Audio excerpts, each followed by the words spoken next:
hold on, wait a minute. Did you know that most people who are scrolling the internet for dating and relationship advice are usually the people who are either single or experiencing some major problems in their relationship? And if you're watching this video, you're probably one of them. And I know that has been the case for me as well for a long time as well, or many years, here and there.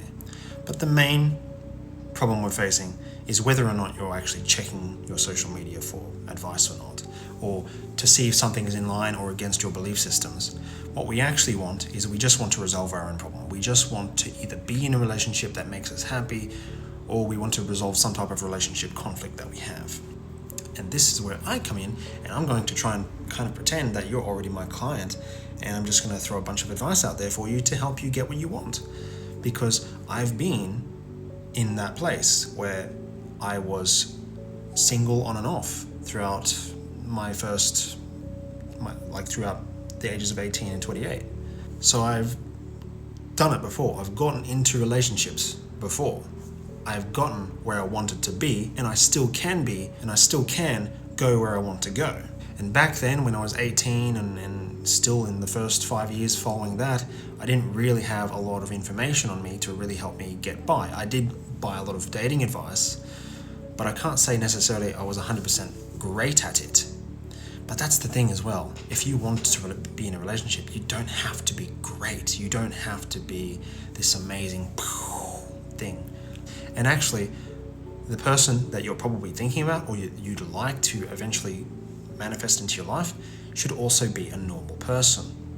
You don't want to, I hate to say this, but you don't want to put the other person on a pedestal. And what this actually means, really, is you don't want to look at them as if they're the gods or something, like that they have some magnificent knowledge that you don't. Even if they were like technically a scientist or an engineer or something weird like that, you don't really want to see them as being superior than you, because there are areas in your life where you are far superior to them as well. You know, maybe you know how to speak another language, or maybe you know how to play a musical instrument, things of this nature. So really, we are just normal people. And this goes for millionaires too, by the way. There are a lot of millionaires, you'd be very surprised to learn this, that millionaires are literally just normal people. How crazy is that? So yeah, you don't really need to have a lot of extraordinary knowledge to be in a relationship. You can be a normal person, you can have a pot belly, you can have orange peel legs, you know, you can have flaws about you and you can still be in a relationship. You don't have to be this perfect magical being, and you don't have to see the other person as some type of magical being that's out of our reach. We just have to look at ourselves like a normal person and see the other person that we're trying to attract as normal. They are normal people. But let's say we want to enhance our knowledge. I made a video 2 scrolls back talking about how to actually kind of get what we want, the science behind manifestation essentially. And basically, the reason we suffer with the problems that we have is because we have an image in our head. Now, I don't want to go too much into detail about this, but this image that we have, it's often negative. And it's usually, if it's not negative, then it's just something foreign, like you don't see yourself attracting the partner of your dreams type of thing. And you believe that image, and this image is a cycle, and it has ripple effects, this cycle. And then you internalize that external reality, you digest that, and then you excrement it back out, and it just keeps on looping back to you. So you kind of manifest yourself into this self-fulfilling prophecy. So that's kind of the scientific way of we need to change. See, we need to change that whole scientific loop.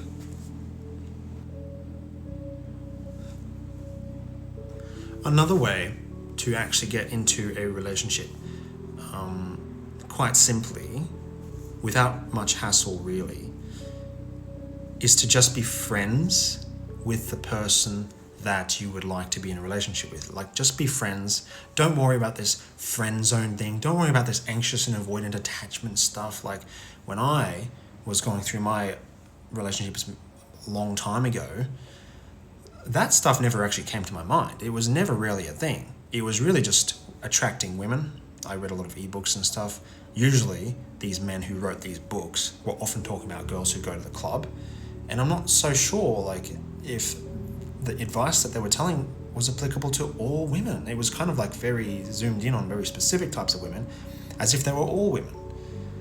But the thing is, we're just normal people, and we have different traits. We have blanket things about us, we have commonalities, but looking back at my own experience, we're just normal people. And I found the best way to get into a relationship with someone is to be their friend. Because if you're entering into a relationship without really even being their friend, then what are you? I had to reel myself into remembering my own experience, because I realized that when I was trying to pursue only a relationship without any friendship context, it does feel like there's way too much pressure on the relationship. I suppose, some people might be thinking, well, about the friend thing, you're afraid that you won't get what you want. You might be afraid that you're feeling disrespected by putting yourself in the friend zone, etc. And there are certain elements to this that can be true. However, when it comes to the cycles things that I was talking about before, we literally just have to remove our focus away from that and focus on the thing that, not necessarily the thing that we want, but instead we have to come up with this new image in our head. So we're not necessarily hoping that by showing ourselves to this other person that they'll eventually turn towards us and suddenly love us. That's kind of not the plan, because people will find out that that does not work. Instead, you're just comfortable being in this zone, you could say. You're just comfortable being friends. You yourself are okay with whatever happens around you. The image that we're playing in our head now is that you will get the partner that you want. You're focusing your attention on, I like this person. Let me stimulate some emotions in them, You're not worried about whether or not they're going to choose you or not. You're not worried about whether you've been disrespected or not. You're not worried about protecting yourself with boundaries per se. You're just kind of focused on making sure that you are well looked after first, and that you're going to enjoy the ride. Now the video is coming to an end. It's 10-minute mark. So if you feel like if you learned something new there, leave a comment or like or whatever. Reach out to me on Instagram and DM me or whatever, because I'd love to get in touch and figure out exactly who I can help out and where. If you're struggling with some type of drama, perhaps we can take a look at being more empathetic with the other party and understanding what's really happening behind the scenes.